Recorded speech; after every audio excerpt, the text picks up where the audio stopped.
everyone. Thank you for tuning in to the Postmodern Realities podcast, brought to you by the Christian Research Institute and the Christian Research Journal. I'm Melanie Cogdill, managing editor of the Christian Research Journal. It's April 2025, and you're listening to episode 443, which is a spoiler-filled conversation about the video game Assassin's Creed Shadows. Today's guest is Cole Burgett, who is a graduate of Dallas Theological Seminary and the Moody Bible Institute. He teaches systematic theology and Bible exposition classes and writes extensively about theology and popular culture. Cole has written a video game review for the Christian Research Journal, and his review is called Blades, Spirits, and the Sacred, Encountering Shintoism in Assassin's Creed Shadows. You can read this review for free at equip.org. That's EQUIP.org.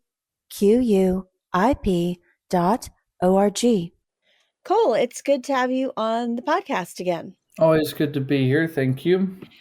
So today we're talking, as I noted, about a video game called Assassin's Creed. But before we do, I just want to back up a lot because probably most of the listeners on this podcast, I would probably guess, don't play video games as primarily as a form of entertainment. So might have some questions about it. And we will link in the show notes some of the other articles we've done on video games, especially, is it morally wrong to play them? But why are video games so popular? I mean, it seems like video games have eclipsed, old school television or going to the movies. No one's actually in the theaters that much these days. And not just why are they so popular, but do a lot of Christians actually play video games? Yeah, video games have become one of the most popular forms of entertainment today. And they, in some respects, rival and often, I guess, surpass movies and television in terms of revenue and just cultural cash. I think there are a few factors that contribute to what has made them so popular. The first and sort of the most obvious is probably the interactivity of the medium. Unlike passive media, right? Movies, television, those are passive, engaging experiences. You just sort of sit and watch, as it were. In some ways, movies and television are, one could say, even less engaging than books. They're more passive than books or something like that. But video games is sort of sits at the opposite end of the spectrum. Video games engage the player actively. It's not just a sit and watch. You're also doing things with your hands, as it were, your fingers, I guess. And it offers, however small, a sense of agency and a sense of immersion. There's also the community that has sort of arisen surrounding video games, where because of video games, online multiplayer games create social networks and communities, especially among younger generations. I growing up, I never played too many online games. I actually have the distinct memory. I was sitting on a plane once going to Europe and was seated next to a girl and had a conversation with her. And she told me that she was part of a World of Warcraft online. It was an online gaming group, World of Warcraft. And that she was traveling to Europe to meet with her crew, clan, whatever little group. They have like adventuring parties. Yeah, exactly. And she was flying over there to meet with them. And I remember thinking, I would never do something like that. Fast forward, 15 years. And I have my own little social network that arose from a video game, very much by happenstance. And one of the guys in the group who is my age was going through a pretty gnarly divorce. And I said, you should probably just get away for a little bit of time. So he came out and slept on my couch for a week. Like, it's good for not to be an axe murderer or something. I think Yeah, exactly. Had never had never met the guy in person, but we had gamed together for almost 2 years at that point, and had gotten to know each other pretty well, and it was a very strange thing to be standing in the airport going, I really hope this guy doesn't snap and murder me. But no, he turned out to be pretty good, and we still talk today. He's in the military, and is out of the country right now. So the community, the social network that comes out of video games is also, I think, a major selling point for why people invest in this stuff that no one talks about. There's also, just very quickly, the narrative, many modern games, and this always sort of shocks people that I talk to who don't know much about video games, that video games are actually capable of telling very complex and I guess what you'd call cinematic stories. It's always sort of jarring to people. The show that I think we talked about on this podcast that is very popular is The Last of Us. Well, that began life as a video game, and the show itself is almost a perfect one-to-one adaptation. It's a little more fleshed out, obviously, for the medium, but the actual narrative and all of that stuff is the video game. And so it's kind of, jarring that, what started us, in many minds, what started as Pac-Man has got to that point where you're telling these sort of long dramas, if you will. But there are many video games today that have these very complex narratives. And then of course, there's the advances in technology, advancement of graphics, artificial intelligence, storytelling techniques. And, there's probably a sense in which more people play video games than we realize. Even people we wouldn't think of gamers, like my mother, loves things like Candy Crush, mobile games, cloud gaming, affordable consoles. More people can access video games than ever before. So even if you're not necessarily sitting there crunching buttons, but you have a little game on your phone, you're still playing a video game. So it's very popular today. And as for Christians, yes, there are millions of Christians who play video games. And there is sort of a pull there. I teach in one of my jobs. I teach in a Christian private school, and that is one of the easiest and most accessible ways to quote unquote connect with kids is video games.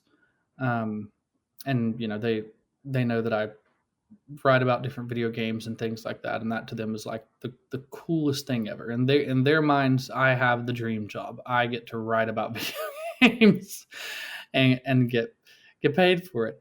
And they've yet to to figure out you got to do that a lot, and it takes time and all that kind of stuff.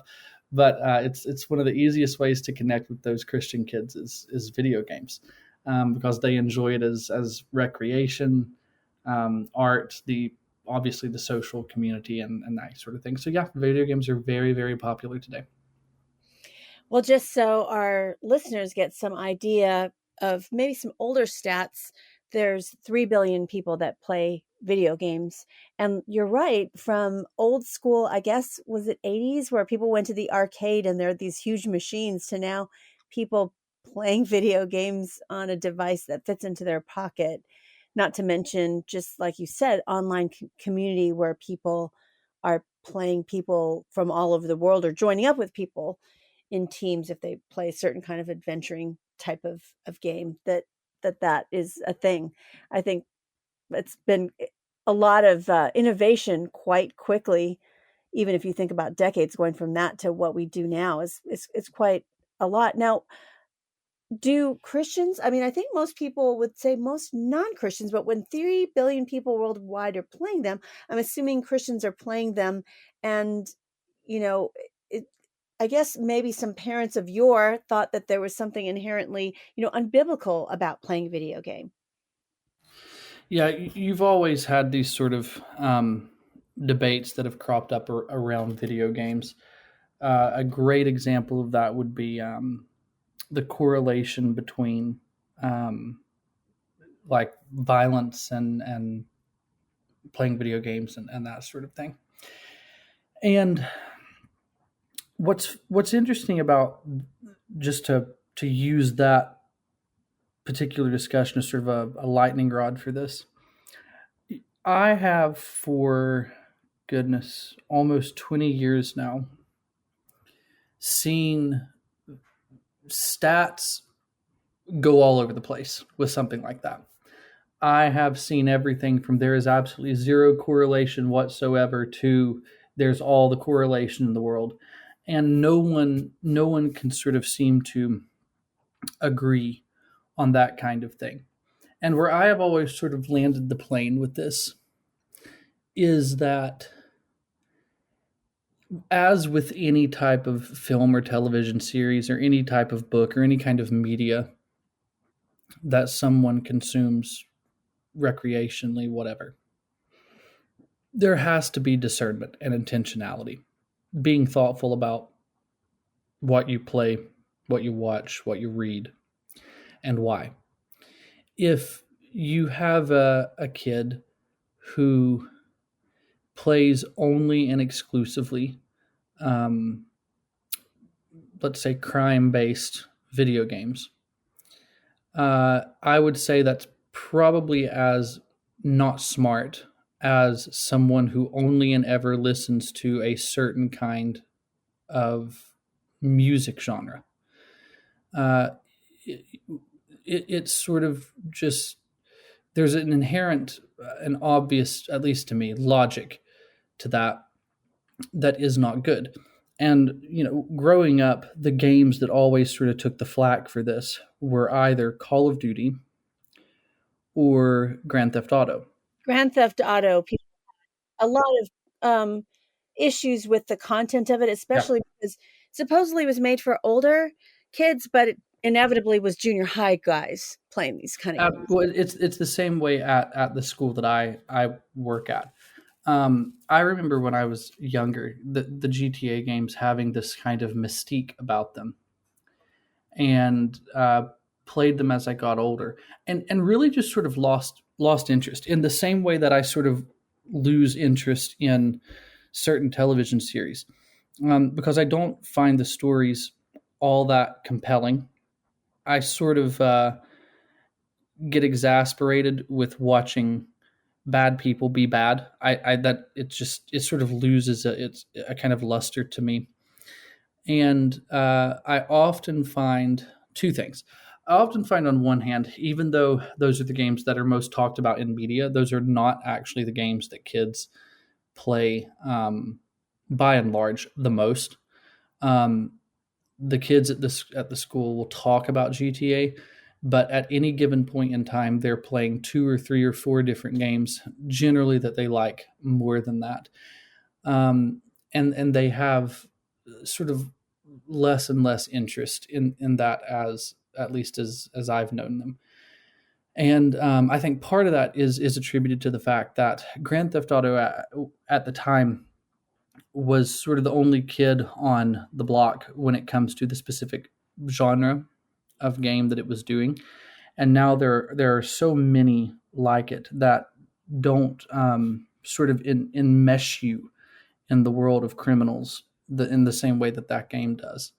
And personally, I've just never cared all that much about those particular games.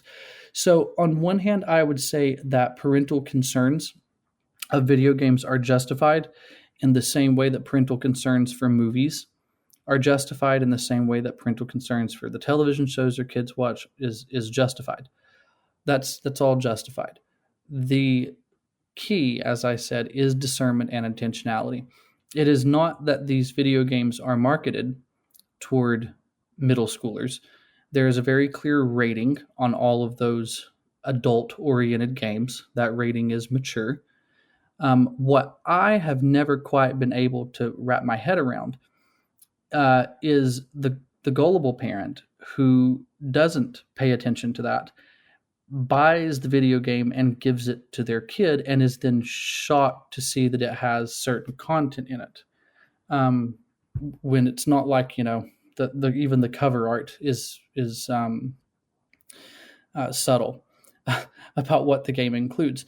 So, there are some very simple and common sense practices to employ, in the same way that if you see a film rated R and your kid says, "Can I go see this movie?" At the least, if you're going to not just outright say no and you're going to consider the request, you should probably Google something first. There's this wonderful parents guide on IMDb that gives you all the gritty details of what's in a movie. Maybe even, I think they probably have it for video games now as well. Those are all things parents can do before putting a video game in the hands of their kids, in the same way that they would do that before they send their kid to a movie or something like that. So yeah, discernment and intentionality, that's what I would say to Christian parents. So now I want to talk specifically about the newest release of Assassin's Creed. Can you tell us about Assassin's Creed? Because it is one of those older titles, a little OG there. And what's kind of an overview of this particular series? What's the setting and what are you doing in the game? Yeah, so Assassin's Creed is now a long-running video game franchise created by Ubisoft, a French developer. And when I was a kid, I remember getting a PlayStation 3, which came out, I think, toward the end of 2006. And when I got my console, probably 2007, there were 2 video games that came with it. The first was the original Uncharted, which remains one of my all-time favorite video game franchises. The other was Assassin's Creed, the original Assassin's Creed. And I have been a faithful player of those 2 series since quite literally their inception. I've played all of the Uncharted games, and I've played all of the at least the mainline Assassin's Creed titles. And Assassin's Creed has become one of the most successful, to use the word franchises in gaming history. And at its core, the series blends historical fiction, which was always the selling point for me, with science fiction. And it frames this in some pretty interesting ways. The central conceit was framed around the actual historical group known as the Assassins, which emerged in the Middle East in the medieval era. So the original conflict in the first Assassin's Creed video game was between these assassins, the quote-unquote good guys, and the Knights Templar, the quote-unquote bad guys. And the lore of the series was then sort of built around that. And it has since, some would say it has since changed drastically. The truth is it's probably just evolved because those sort of medieval categories would have to expand as you begin to move to different parts of history. But you basically have a series in which each title has the player, that's you, reliving historical events through this futuristic device called an animus, which allows players to access the genetic memories of their ancestors. That's the sort of the central conceit of the whole thing. The way that you enter into these historical settings is you're essentially going through someone's genetic memory. And each game is sort of set in a different historical period. We've run the gamut from ancient Greece to the Italian Renaissance to the American Revolution to most recently feudal Japan. And the games are known for their very detailed historical settings, this sort of very futuristic mythological framework. It has stealth gameplay where you play an assassin, and very sort of kinetic help to popularize what they call the parkour style movement. That's typically how your character traverses the settings. And these sort of very complex narratives that deal with philosophical and political themes, so on and so forth. So that's sort of Assassin's Creed, just in a nutshell. So, one of the things about video games is they're a certain kind of entertainment, but there's also a sense, I think, for video games. We've talked a lot in this podcast about different fandoms out there, as we've covered, for example, Star Wars, or even you talked about The Last of Us, which has a new season right now on HBO. But Christians also are pulled in by this sense of not just entertainment, but fandom. Like, I really like this setting, or I really like these characters and I want to go experience it. Should they be aware of anything before playing these games and entering into them? Because I would say certain kinds of entertainment from other parts of the world, specifically Japan, I would say, and this is nothing on, being critical of Japanese culture, as someone, I'm Asian myself, but I'm just saying that it is very much permeated with a particular worldview that's uniquely Eastern, I would say. And Mm-hmm. so is this something, as you know, more and more Western, not just Westerners, people all over the world have kind of a fascination with a lot of Japanese fandom and entertainment. Is there something they should be aware of if they're entering into a game? Like you said, this is a French publisher, but it is set in a Eastern setting. Yeah. So, short answer, yes. And to unpack that, I remember when the very first one came out, there was this little blurb that comes up on the screen as the game is coming on that basically says, this is a work of historical fiction that was put together by people of different religions, different worldviews, different this, that, the other. And I remember the first time I saw that, I thought, oh, that feels like a warning. I feel like it's basically saying, look, whatever shots we take at anyone in this story, understand that it's, we don't have an axe to grind. And it turns out that kind of is exactly why that is there, because the game reinterprets and reimagines real world religions, and, to use the word, worldviews, through a lens of science fiction and historical revisionism. So here's sort of what that means in detail. At the heart of the series, and this is sort of leans into the sci-fi aspect of it. And I should preface this by saying there's a debate, a great debate among Assassin's Creed fans about how important this stuff is to the games that you're playing. Some people would be completely content, and I probably fall in this category, of simply being turned loose in a historical setting with none of this stuff there. It just doesn't matter to us. Other people really love it. But at the heart of the series is this fictional ancient race called Isu, this advanced humanoid species that predates humanity, basically ancient aliens. And in Assassin's Creed lore, they created humanity as a servant race. And many of our religious figures, myths, and the miracles in human history are reinterpreted as human misunderstandings of Isu technology or influence. So these artifacts in the games that are referred to as apples of Eden, so you can already see, how it would offend certain Bible readers, are these powerful Isu devices capable of sort of manipulating human will. And these are said to have inspired religious relics like the Holy Grail, the Ark of the Covenant, even like the concept of original sin.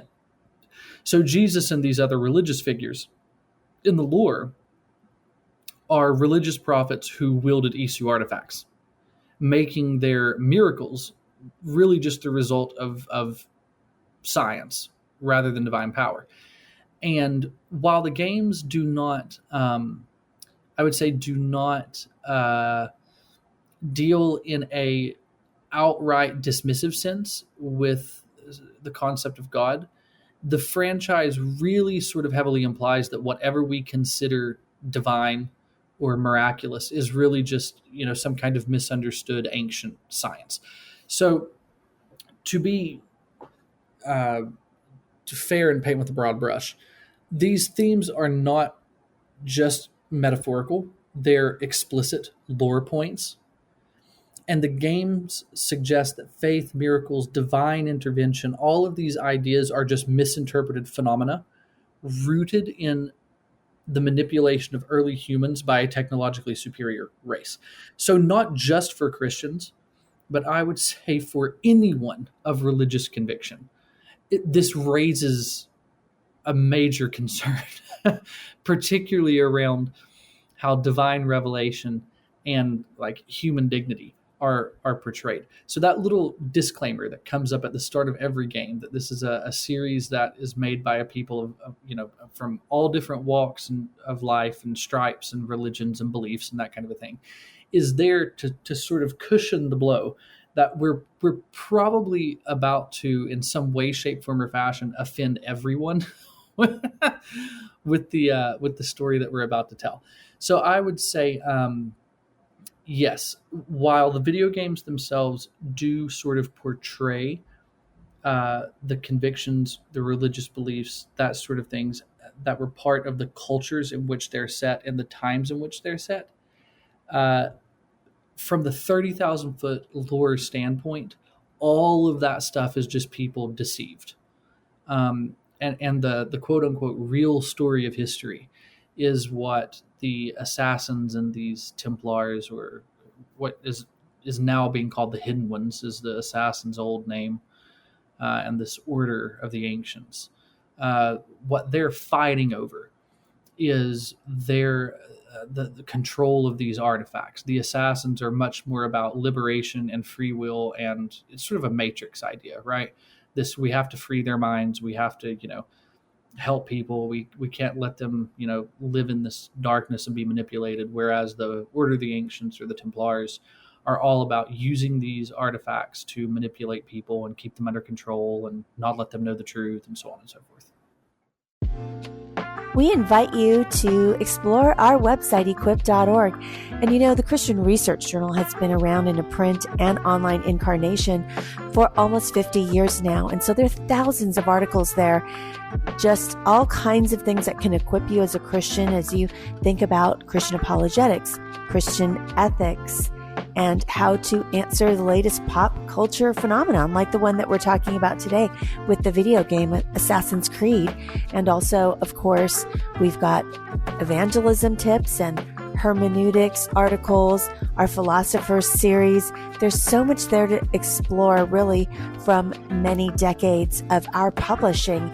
And so you will find so many thought-provoking articles there, as well as where we upload all these podcasts for the Postmodern Realities. I hope you're subscribing to it at your favorite podcast feed, but also the Christian Research Journal Reads. We are heading towards 100 episodes in the next month or so of the Christian Research Journal Reads. And all that is audio versions of all these articles. And so if you like to listen to podcasts as you make your commute or you work out, you can hear the full text of these articles, some of our most popular ones. So please explore our new podcast, the Christian Research Journal Reads. And also, as always, I will ask you to partner with us. Please give us a review on Apple Podcasts, because most people, as I mentioned before, listen to podcasts either Spotify and Apple. And Apple's where most of those online reviews are aggregated. That helps us out with the algorithm, which only means that your help in just putting a short review in helps us to be discovered by other people looking for this content. And the more people that discover us and get the word out, the better it is for us as we continue to bring you everything for free without a paywall on equip.org. Now, back to my conversation with Cole Brigette about the video game Assassin's Creed. Well, this particular new entry into this series of Assassin's Creed is called Assassin's Creed Shadows, and I want to ask you a little bit later about some of the controversy around it, but it's had a pretty successful launch in terms of how many people are playing it and the sales. But you kind of gave us an overview of the series, but what is this particular installment about, and how does it fit into the canon of Assassin's Creed? Yeah, so Shadows is the latest, what we would call mainline entry in the series. So there have been lots and lots of little Assassin's Creed spin-offs and things like that, mobile games and handheld device games and things like that. But the mainline entries are the major console releases that have very long development cycles and are pretty big games. And this one is set in feudal Japan during the late Sengoku period. So we're talking 1500s. And this is a setting that, what's interesting is I'm old enough now to remember as a kid thinking this would be like the coolest thing if it was set in Japan with ninjas and that sort of a thing. And it turns out I wasn't the only person who thought so, because this is perhaps the most requested setting for Assassin's Creed since its inception. And it simply took what I would say is way too long for them to get there. And it features two protagonists that you can sort of switch between playing as. The first is a completely fictional character named Naue. Naue is a female shinobi, or just a ninja, for lack of a better word, who is part of the Assassin Brotherhood, the Hidden Ones, as they were called. The other character that you play as is sort of interesting, and you mentioned the controversy, and this is ultimately where that goes. The character is Yasuke. Yasuke is a legitimate historical figure. It's the first time in the series history, I'm pretty certain, that you actually get to play as a historical figure and not a fictional character.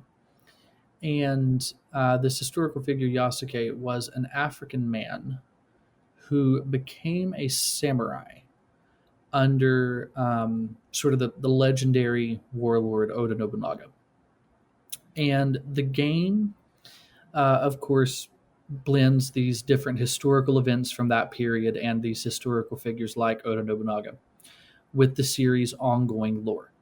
It maintains those traditional themes of control versus freedom, but it places them within the Japanese cultural and historical context. And so Shadows continues the Assassin's Creed tradition of exploring things like historical identity and occupation and the consequence of power, but it integrates this into Japan's religious and philosophical backdrop. And that's pretty much what Shadows is.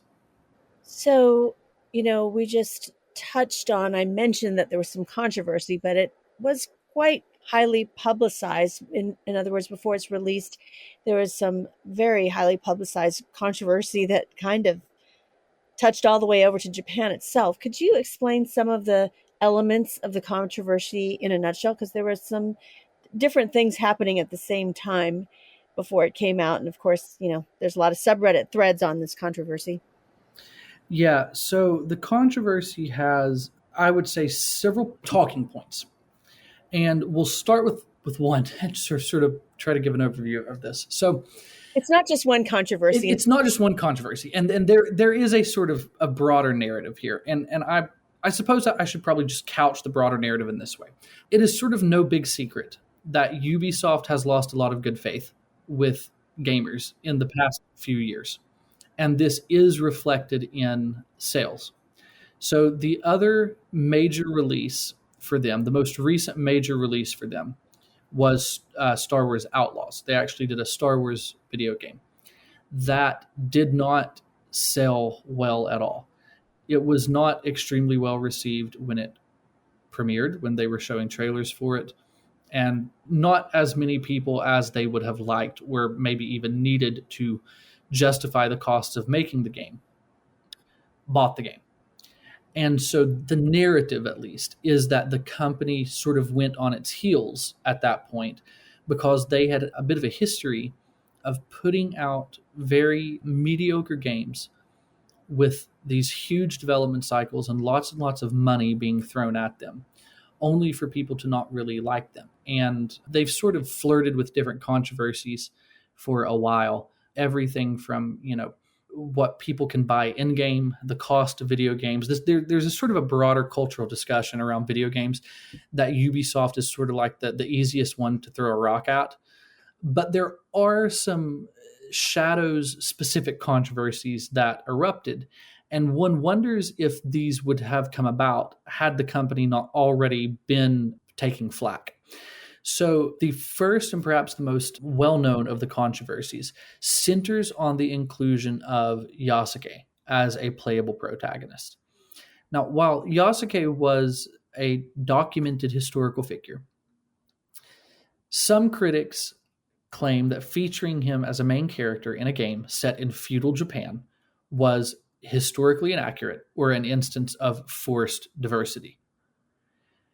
So despite the fact that there are historians who confirm Yasuke's actual presence in Nobunaga's court and his story being, fairly well documented in Japanese records, there are people who feel that gamers who feel that this is not only mildly offensive to Japan. They finally get their Assassin's Creed game, and you don't let them play as a Japanese guy. That's sort of how they are approaching this. But supporters of the decision argue that his inclusion is not only accurate, but offers a sort of unique and fresh and underrepresented perspective in gaming. And so the debate about Yasuke in particular reveals these broader cultural tensions around just representation in video games in general, which is, it makes sense that debate would be happening now because it's dealing with historical interpretation, and it's especially dealing with identity politics in media. And that sort of debate really doesn't bother me. Now, personally, I have played the game. I feel that his inclusion is actually really well handled.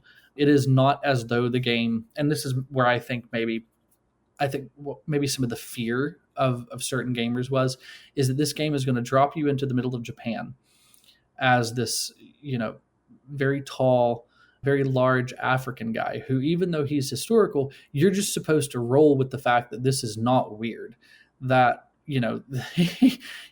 that this dude is just sort of taken as almost like we're just going to sort of understand that he's Japanese. And that is not the case at all. The whole opening of the video game is about how he gets to Japan with the Portuguese, how Nobunaga takes an interest in him. And so I would say that the concerns are... And those are historical facts, right? Yes. And I would say that the game itself, it makes their concerns part of the narrative. And I would say it this way: in a different world, the way the game actually deals with him is kind of racist, which makes sense given the time period. He walks in and heads turn. And for many of these characters in the game, they have simply never encountered a black man before. And so the subject of his skin is just a major topic of conversation between some of these characters who do sort of see him as an outsider. And so his narrative arc in the game, his character arc, if you will, is this sort of struggle with belonging, of not being from Japan, of being sort of forced to Japan as a slave, and then having gotten there, having sort of by happenstance fallen in with this great warlord and sort of rising through the ranks, almost stumbling through it, if you will, stumbling upward, if you will, to the point where, he becomes this sort of samurai who has to fight for and earn the respect of the Japanese people. And so I would say that the concerns of playing as the character are understandable. People have clamored for a game in feudal Japan for years, and this is what you're given. but the story is handled quite well, and it should quell the concern in that regard. But that being said, that's not the only controversy. The other major controversy I've seen, and this starts to get into why the Japanese government has now had to comment on this game, which is kind of crazy that we live in a world where this stuff happens. But the controversy happened again in the midst of all this discussion where people are like, you're disrespecting Japanese culture, blah, blah, blah. They always release like merchandise with these games, little statues and figures and things like that. And one of the statues that was issued very early on seems pretty innocuous. And it's the two characters, Yasuke and Naoe, the shinobi and the samurai. And they're sort of posed on their little statue near a half torii gate. And if you don't know what a torii gate is, you've probably seen one in a movie about Japan. It's the usually the red tinted, brown tinted gates, if you will, the sort of open gate with no door on it. Those are called torii gates, and we can talk about their importance later. But the torii gate that was shown on the statue bears this really sort of striking resemblance to the one-legged torii standing outside one of the shrines that is a remnant to the 45 nuclear attack on Nagasaki, half of which remained intact and upright despite being located less than it's less than a mile from the center of the blast. And so that broken torii gate has come to take on a very serious historical and cultural significance for the Japanese people. And they put out this statue where the characters are just sort of like hanging off of this gate. And so people sort of went nuts about this design. It's like, do you not understand what that image of the gate represents? And so, there had to be we're not going to create this statue. We're sorry for causing offense. We're going to go redesign it. And it was almost like it sort of turned comical, to be honest, because it's like the company just could not catch a break. It seemed like every time they turned around with this game, they were offending someone. And the most recent controversy was that now that the game is out, you could walk into like shrines or temples and break things. And given that Japan has seen an uptick in, let's say, bad tourist behavior, there was a major concern on the behalf of the Japanese government that this game would sort of, to go back to that discussion of do video games lead to other things, would sort of encourage this violence, would encourage this disrespecting of Japanese cultural heritage and destroying things in temples and things like that. And so like the day the game launched, the company had to release a patch, which, players download, and it fixes little bugs and glitches in the game where you can no longer destroy things in these temples. So this game has quite literally courted controversy since its inception. And it is almost comical the degree to which every time they show something new, within like 3 days, an apology has to follow soon after, which fuels the debate and the controversy. So that's just a lot to think through. And you just talked about it even caused the Japanese government to have to respond. And you said that people have been wanting this Japanese setting for some time. So it is set in Japan, kind of like the ninja vibe, and it deals with other parts of traditional Japanese culture, including their religion, which is one type of Buddhism that is practiced there, is Shintoism. So could you give a little general overview of that? Because we talked earlier in this podcast about people encountering non-Christian worldviews that are really essential to some things that are happening in some forms of entertainment, whether you're watching anime or, in this case, playing a video game. Yeah, so Shinto is sort of interesting. So we mentioned the torii gate. So to connect this for people, a torii is this Japanese gate structure that is usually situated at the entrance of a Shinto shrine or inside of a Shinto shrine. And the idea of the torii is that it begins to mark the transition. It's a thing that is placed to mark the transition from the normal world, from the everyday world, into a sacred space. If you're thinking in terms of Christian equivalent, it's kind of like walking through the doors of a church, is the way that some people would think about that. And if you can't readily conjure an image of one, just look one up. I'm sure most people have probably seen one. There's the really famous torii from Itsukushima Shrine, which is the one that's sort of half submerged in the water, if you will. And they're actually, if I'm not mistaken, they're now marked on Google Maps in Japan. There are these little icons that show you where the tories are. And it's very tied in with Shinto, or Shintoism. Shinto is the indigenous system of spiritual belief of Japan. And it sort of is often, you and I have talked about this before, it's Eastern religions and Eastern belief systems all sort of get molded together in this amorphous blob of stuff. And the truth is, the way that they were sort of distinct originally and then came together helps especially us understand Christian missions to the area, because eventually Christianity comes in and starts interacting with all of this stuff.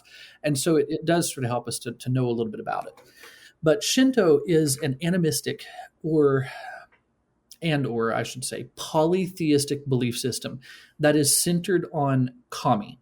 Now, the kami are spiritual beings or forces that are connected with the natural elements, ancestors, or these sacred spaces, like where what the torii represent. And maybe I think the hardest thing for the Western mind to do, especially the Western Christian who is trying to understand this from maybe an apologetic standpoint, is to begin to wrap their minds around what the kami actually are, because they are not, in fact, gods in the Western sense of the word. They are not gods in even the ancient Near Eastern sense of the word that we would talk about when referencing Elohim or something like that. They are seen as the simplest way I've come to be able to describe it is a divine presence in nature, in people, in objects. So this is the weird sort of hybrid animistic polytheistic belief here. Shrines are places of worship and ritual purification. Ritual purification is quite key to Shinto. There are, places in these shrines to purify oneself, water, that kind of a thing. And ritual purity is very important to them for the interaction with the divine. And there are these different festivals, rituals, that kind of a thing, that you see celebrating the kami and their blessings in Japan. So in terms of religious significance, it's pretty much what you'd expect from a religious system. But the way that they talk about, the way that Shinto frames spirituality is pretty distinct from Western church tradition, is pretty distinct even from, in some sense, ancient Near Eastern tradition, which, if you're a student of the Bible, by default, you're getting into ancient Near Eastern stuff. So Shintoism in Japan, and here's where some of I think the overlap comes in and where people just sort of throw their hands up and go, I don't see the difference. Shintoism actually coexists now with Buddhism in Japan. Buddhism, though, and this is really worth pointing out, Buddhism did not originate in Japan. Shintoism seems to have originated in Japan, but Buddhism did not. Even though today, Shintoism and Buddhism sort of coexist, and many Japanese people practice both traditions without conflict, which is very interesting. And that has a lot to do with the fact that Shinto is less about doctrine. You'll notice that in my little short overview of that, I didn't really get into quote unquote beliefs or doctrines or creeds or anything like that. It's because they don't really have them. They have Shinto priests, but it's less about doctrine and is more about ritual. It's more about tradition, and it's more about, in some sense, harmony with nature. That's why the Japanese, if you're ever watching a movie or something like that, and you get into those, spiritual scenes, it tends to be greatly tied with nature, those lingering shots of the cherry blossoms and that kind of a thing. because that's very key to Japanese spirituality. It's very tethered and earthy and grounded in the natural world. So that, you kind of were giving some thoughts about differentiating some things. It raises some questions about Eastern religions. And I think people in the West, or Christians in the West, don't realize the nuances there. So can you help us go over some of those religions? You mentioned that Buddhism didn't start in Japan, but there's Buddhism, there's Hinduism, and also it's a little bit older. We did a series on Buddhism back in the 1990s, but I want to tell our listeners the actual beliefs of Buddhism hasn't changed since the 1990s. So some of these articles are very relevant in terms of what different kinds of Buddhism there is out there, because it's not kind of a one size fits all. There's very different kinds of Tibetan Buddhism is not the same thing as Theravada Buddhism, or is not the same thing as Nichiren Shoshu Buddhism, for example. So why don't you give our listeners some just differentiations and a little bit of overview of Eastern religions? Sure. I think you're absolutely right, by the way, that in the Eastern religions tend to be grouped together in Western discourse, especially in Western Christian discourse. I mean, I took at Moody and the schools that I attended, I mean, you obviously have to have some missions classes and things like that. I don't know that I ever heard anyone give a very good and thorough overview of Eastern religions and their origins and their core beliefs and that kind of a thing, just to help me categorize some of these sort of things. So this was all stuff that I had to kind of go off and learn on my own, but has proven helpful, honestly, in some sense. It's some of the most helpful stuff I've got now in the tool belt for talking with people. So we'll start with, because we were talking about it, Shintoism. Shintoism's origin was Japan. I'll try to do this in, let's say, 4 tiers. The religion, the origin, the core beliefs, and then its particular view of the divine. That's how I'll try to do this. So Japan, for Shintoism, or Shinto, core beliefs: animism, veneration of kami, ritual purity. How does the inheritor of Shinto view the divine? There are many kami, so it's polytheistic in a sense, though again, that the kami are not going to be gods in the Western sense. They're simply divine presences. And there are often spirits of nature and ancestors that are talked about. So simplest way to say it, animistic, polytheistic, Shintoism. General overview. Buddhism. Buddhism is obviously one of the more well-known systems of belief. Buddhism actually originated in India. It has ties to, of course, China and eventually Japan, but its origins is in India, in fact. The core beliefs of Buddhism: life is suffering, and the goal, of course, is enlightenment and liberation. So whenever you see the Buddhist monk, going through the motions, if you will, or meditating or that kind of thing, the goal is to reach some kind of enlightenment. I actually spent a little bit of time with some well-respected Shaolin people, the monks, the Kung Fu people, and had some interesting conversations with them and learned a good bit from them. Going through their routine is actually one of the hardest things I've ever done, because that is something. But life is suffering is sort of their belief. The goal, of course, is enlightenment. It's all about, training the mind, in a sense, freeing the mind. And, when you don't have too much cluttered up there, it's actually quite amazing the stuff you can remember and recall and go through and train your body to do. The view of the divine that the Buddhists have, it's generally non-theistic or agnostic. They're not so much concerned with accessing a quote-unquote God as they are enlightening oneself. Some Western apologists will say, so in a sense, Buddhism is about becoming your own God. Yes, though I have never met a Buddhist who uses that language, is how I will say that. I can see how someone would color it as that, but the Buddhists that I know, the monks that I know, have never used that language to talk about what it is that they're doing. But we have had some interesting conversations. We're very different in how we see things. Connected to that and tangential to that is Hinduism, because I often hear these grouped together, right? Let's say, well, Hinduism and Buddhism. Well, right, but those are two distinct things with two distinct words. Hinduism, like Buddhism, has its origins in India. The core beliefs of Hinduism revolve around the Dharma, or what is called duty, the duty one has.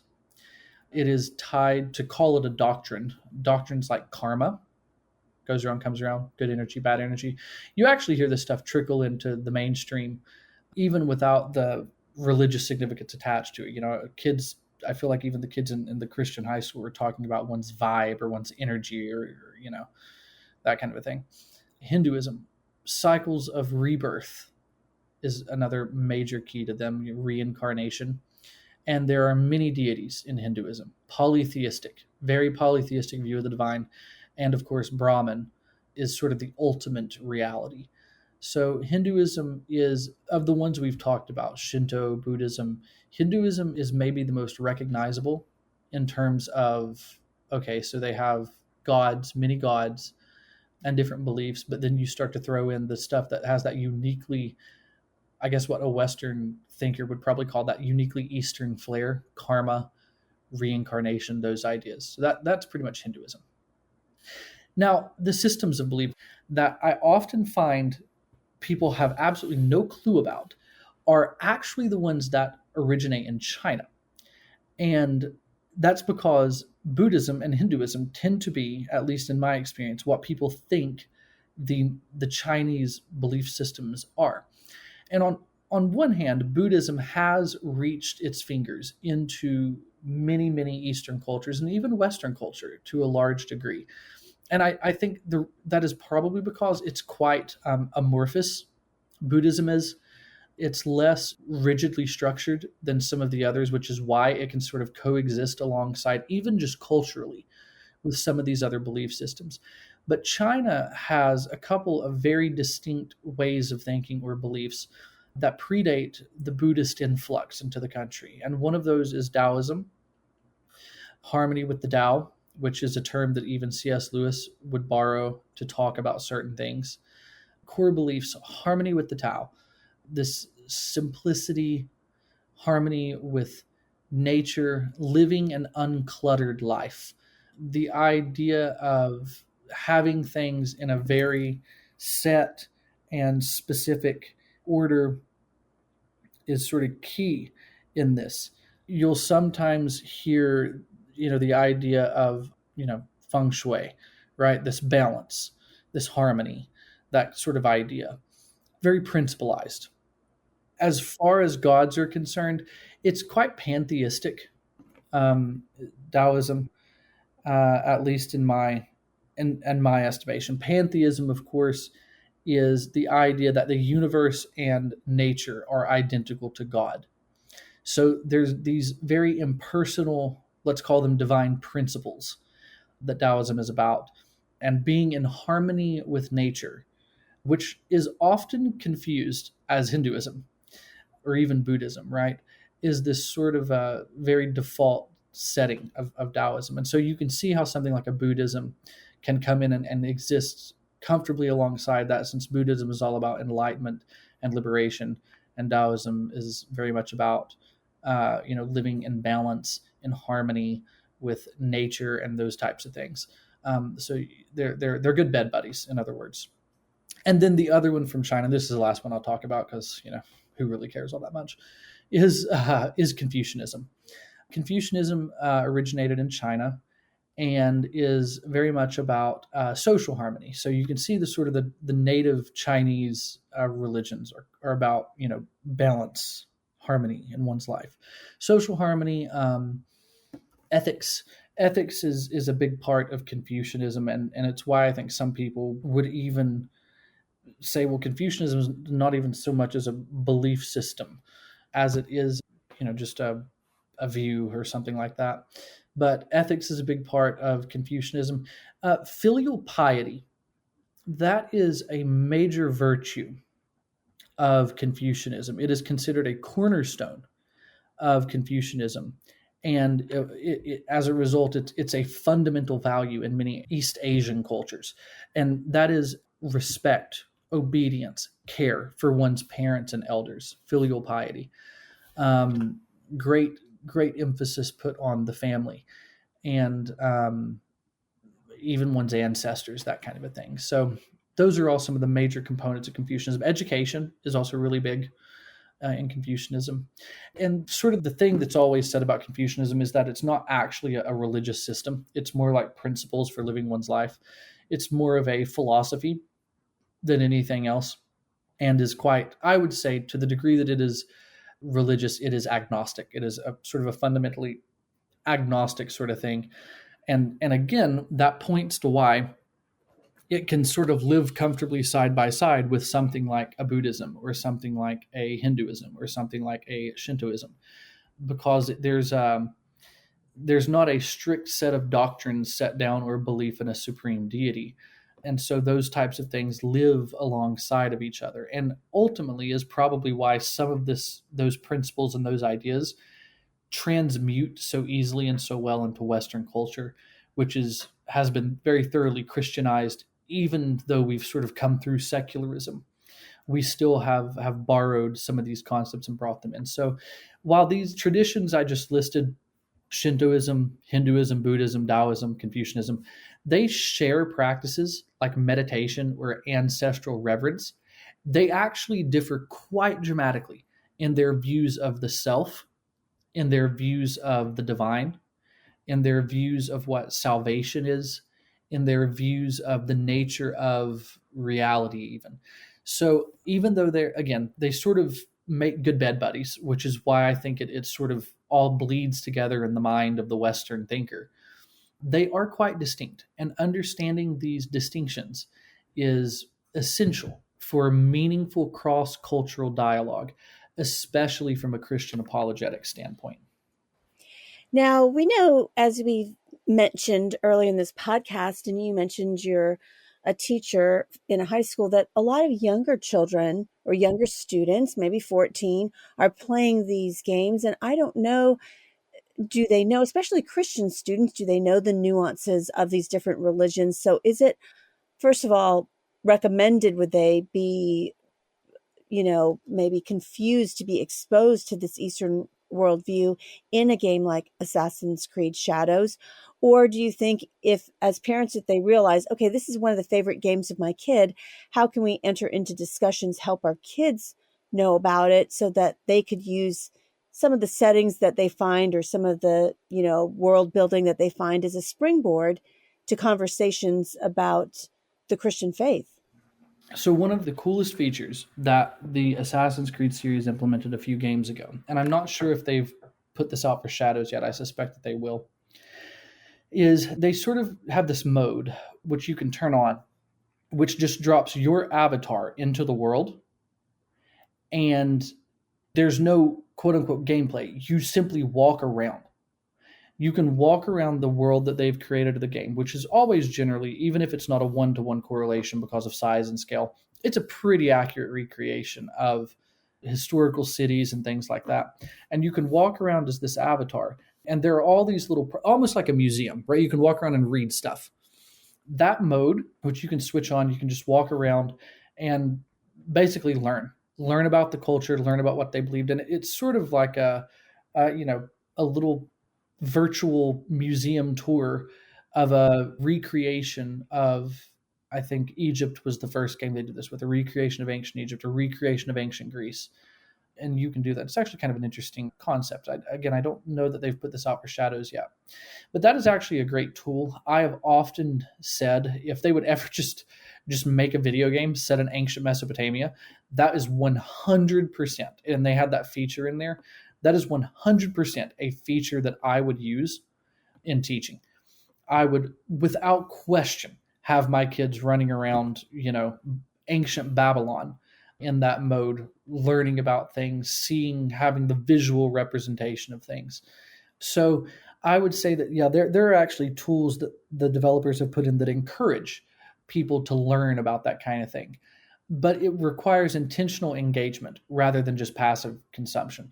So I do think Shadows or games like Assassin's Creed can be used as a springboard into apologetic discussions, and it can sort of motivate one to learn a little bit more. I have a friend who is sort of like what I would call an ancient Egyptian buff. He doesn't have a degree per se in ancient Egyptian studies, but I would, honest to goodness, put him toe to toe with a person with a PhD in, Egyptology, for just sheer wealth of knowledge and how much he knows. And that a lot of that started with Assassin's Creed. He fell in love with one of the Assassin's Creed games that was set in ancient Egypt, and he can tell you anything and everything that you could ever possibly want to know about the life of Cleopatra and her era in ancient Egypt, because that's when that game is set. So it can sort of encourage people to learn a little bit more, explore that kind of a thing. So thematically, the games raise questions about free will, control, which can obviously parallel theological conversations about God's sovereignty, human agency, human responsibility, human culpability, those kinds of things. So there's sort of an obvious inroad just thematically there. But the historical faiths, right? That's something I think the games have done consistently well. Assassin's Creed explores different historical interpretations of religion. And to me, that's like inviting a critically thinking Christian to engage with how Christianity and other religions are represented, to clarify what is true or what is misrepresented. It sort of invites that kind of thing. And then just, of course, cultural appreciation, right? Learning about Japanese history can foster different kind of conversations, thoughtful conversations with friends from different backgrounds. And I think that the most important thing in that realm of discussion, and this is where I think the Western Christian really needs to do a little better, and to say it that way, is it helps the Christian avoid the caricature.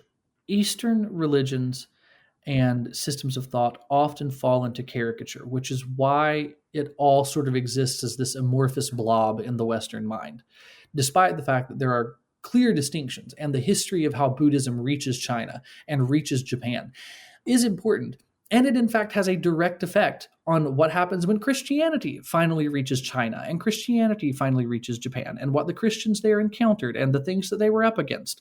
All of that stuff feeds together.